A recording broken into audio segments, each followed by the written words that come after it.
एक लड़का था जो सेठ के यहाँ नौकरी करता था, बड़ी मुश्किल से मतलब अपना पेट पालता था।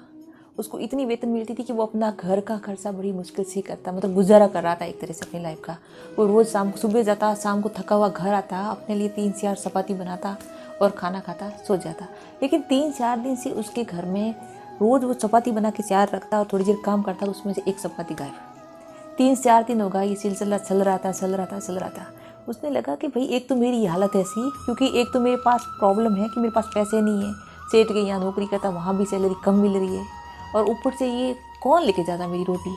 एक दिन उसने चुपके से बैठ के पता लगाने की कोशिश की, तो पता चला एक चूहा आता है और उसकी चपाती लेके भाग जाता है। तो वो झट से उस चूहे को पकड़ लेता है कि भाई ये मत कर बेटा। कि क्यों? कि तुझे पता है कि मेरी हालत क्या है, मेरी तो वैसे ही हालत बहुत ख़राब है।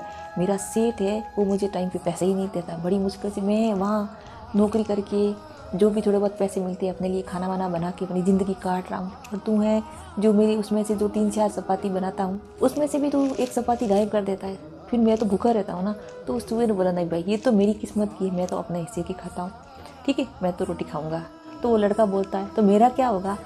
कि आपका तो महात्मा बुद्धि उसका जवाब दे सकते हैं इस बात का कि आपकी लाइफ में इतनी प्रॉब्लम क्यों है।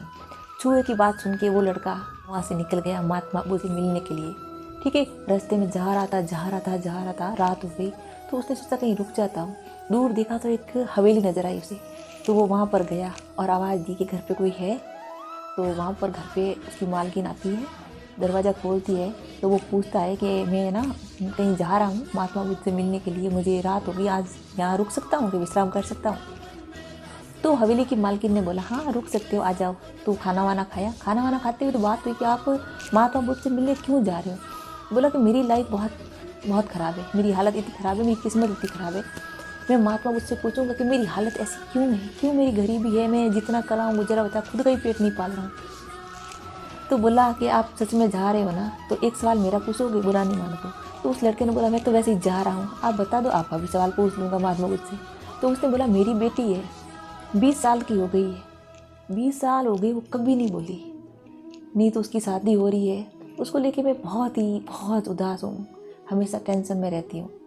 तो उसकी आंखों में आंसू आ गए कहते कहते। बोला कि पक्का मैं महात्मा बुद्ध से आपकी बेटी के बारे में ज़रूर पूछ के आऊँगा। फिर वो सुबह वहाँ से वो लड़का निकल जाता है। ऐसे करे वो आगे जाता है, आगे एक बहुत बड़ा पहाड़ आता है।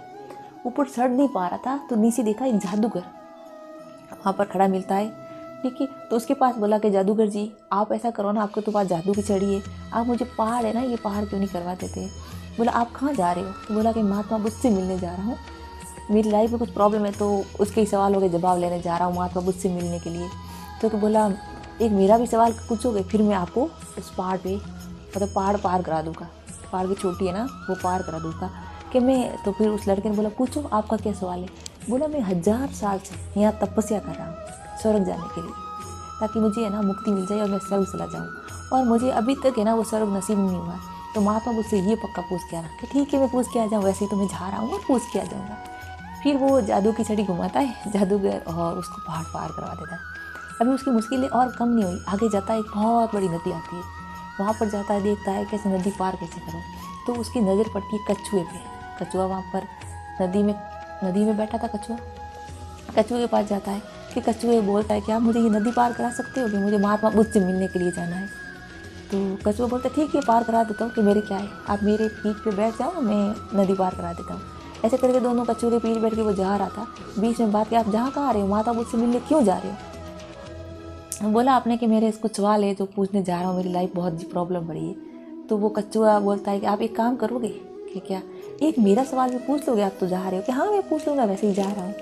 तो बोला कि आप ऐसा कहना महात्मा बुद्ध से, मैं 500 साल से यहाँ पर इसी तालाब में, इसी नदी में, यहीं पर ढेंगर बनने की कोशिश कर रहा हूँ, और मैं 500 साल से तपस्या कर रहा हूँ, लेकिन मैं आज भी ढेंगर नहीं बन पाया। क्यों नहीं बन पा रहा हूँ? तो ठीक है मैं पूछ लूँगा। ऐसे करके वो महात्मा बुद्ध की कुटिया में, आश्रम में पहुँच जाता है। वहाँ पर उसको विश्राम करने के लिए बोलते हैं, वो वहाँ इंतजार करता है बैठ के। फिर सभा होती है, महात्मा बुद्ध आते हैं और पूछते हैं कि आप में से जो कोई भी आया है मुझसे सिर्फ 3 सवाल पूछ सकते हैं, इससे ज़्यादा मैं उत्तर नहीं दूंगा। अब वो लड़का चिंता में डूब गया, वो टेंशन में आ गया। बोला उसने कि मेरे पास तो 4 सवाल है, मुझे एक खुद का, एक उस जहाँ मैं रुका था हवेली मालकिन का, उसका, एक जादूगर का, एक कछुए का। तो सोच में टेंशन पड़ गया कि मैं किसके सवाल पूछूं और किसके नहीं पूछूं, कि आया तो मेरे लिए लेकिन उनके सवाल। फिर सोचने लगा कि यार वो मालकिन वगैरह, उसकी आंखों में आंसू थे क्योंकि उसकी 20 साल की बेटी अभी तक गूंगी है, बोल नहीं पा रही, नहीं उसकी शादी हो रही है, तो वो तो बहुत ज़रूरी थी सवाल पूछना। फिर आया दूसरा नंबर उस जादूगर का, वो 1000 साल से तपस्या कर रहा है और उसको अब तक मुक्ति नहीं मिली। वो स्वर्ग जाने के लिए प्रतीक्षा कर रहा है कि उसको स्वर्ग जाना है, तो वो भी बहुत ज़रूरी है।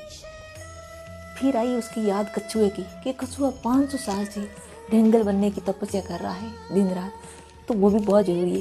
फिर खुद के बारे में सोचा, तो मेरा तो गुजारा बच्चा चल रहा है, मैं सेठ के यहाँ नौकरी कर रहा हूँ, जैसे जैसे करके पेट तो पाल रहा हूँ, मेरी इतनी दिक्कत वाली बात नहीं है। खुद के बारे में उसने सोचा कि भाई कोई नहीं, इनके सवाल बहुत ज़रूरी, तो उसने खुद का था, खुद के बारे में सोच के उसने उनके बारे में सोचा।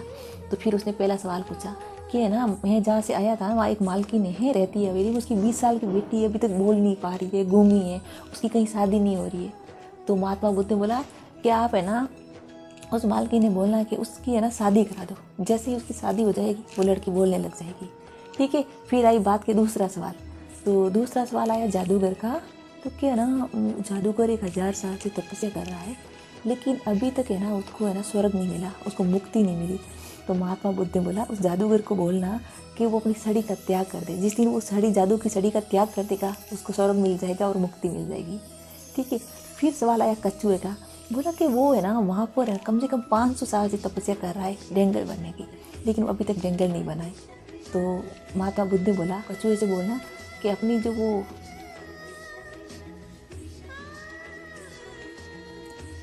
सॉल होती है ना कछुए के ऊपर लगी हुई, कि वो उतार के फेंक देगा ना, तब वो डेंगल बन जाएगा। ठीक है। तीनों के सवाल मिल गए। वहाँ से वो वापस आता है कछुए के पास, कछुए को बोलता है, कछुआ बोलता है क्या लेके आए सवाल, मेरे जवाब क्या दिया। महात्मा बुद्ध ने क्या बोला, तो बोला कि आप अपनी सॉल जो है ना वो उतार के फेंक दोगे ना, तब आप डेंगल बन जाओ। कछुए ने बोला ये लो। उसने नदी पार कराई, उसने अपनी डेंगल वो कछुए की उतार के उसको दे दी। उसने उतारा था अंदर हीरे मोती वगैरह, कि मैं क्या करूँ इन हीरा मोतियों का, आप ही रखो। ठीक है। तो ऐसे करके उसके पास बहुत सारे हीरे मोती आ गए और कछुआ डेंगल बन गया और उसको हीरे मोती दे दिए। वहाँ से वो आया जादूगर के पास। जादूगर ने बोला मेरा सवाल पूछ के आए महात्मा बुद्ध से। बोला कि हाँ महात्मा बुद्ध से आपका सवाल पूछ के आया हूँ। कि क्या बोला, कि बोला कि आप ये जादू की छड़ी का त्याग कर दोगे ना, उस दिन आपको स्वर्ग मिल जाएगा। तो उसने बोला इतनी सी बात, ये लो छड़ी मेरे किस काम की, ये आप ही रखो, आपके काम आएगी। ठीक है। उसने जैसे ही छड़ी का त्याग किया उसको मुक्ति मिल गई, स्वर्ग ही नसीब हो गया। वो चला गया जादूगर और उसके पास ताकत आ गई उस लड़के के पास, क्योंकि जादू की छड़ी मिल गई। अब नंबर आया उस हवेली में, उस महिला के पास जाता है, हवेली की मालकिन के पास। और वो पूछती है कि मेरे सवाल का जवाब लेके आए। बोले हाँ, कि जिस दिन आप अपनी बेटी की शादी करवा दोगे ना, उस दिन के बाद में वो बोलना स्टार्ट कर देगा। तो कि ये हुई ना बात, मेरे सामने तो लड़का बैठा है, देर किस बात की। पंडित को बुलाते, हाथों हाथ उससे उसकी शादी करवा देते। ठीक है। शादी होते ही वो लड़की आके अपने मम्मी के पास आशीर्वाद ले रही है। शादी होती है, बोलती है उनसे आप तो वही हो ना, उस दिन हमारे रात रुके थे यहाँ। ठीक है। खाना वाना खाया था, बच्चों भी चले गए, लड़की भी बोलने लगी, उसको अच्छी पत्नी भी मिल गई, मोती आ गए। ठीक है। धन भी आ गया, जादू की छड़ी आ गई, ताकत आ गई, घर गृहस्थी बच गई। इस कहानी से हमें यही सीख मिलती है कि आप दूसरों के बारे में सोचोगे ना तो आपके साथ हमेशा अच्छा ही होगा। उस लड़के ने अगर खुद के बारे में सोचा होगा, अगर सोचता तो शायद ही उसको ये सब नहीं मिलता। उसने खुद का सवाल था, खुद की इच्छा थी, उसका त्याग किया और उन लोगों के बारे में सोचा कि मेरे से ज़्यादा वो तकलीफ में है, और उनकी खुशियाँ या उनके सवाल ढूंढने गया था। उनके बारे में सोचा कि वो सब उनके सवालों के जवाब मिल जाए, और उनको तो जवाब मिल गए, ताकि उसकी लाइफ बदल गई, उसकी लाइफ में सब कुछ चेंज होगा। आज वो खुशहाल ज़िंदगी जी रहा है। दोस्तों ये कहानी आपको कैसी लगी कमेंट करके ज़रूर बताना, और वीडियो पसंद आए तो प्लीज़ लाइक ज़रूर करना।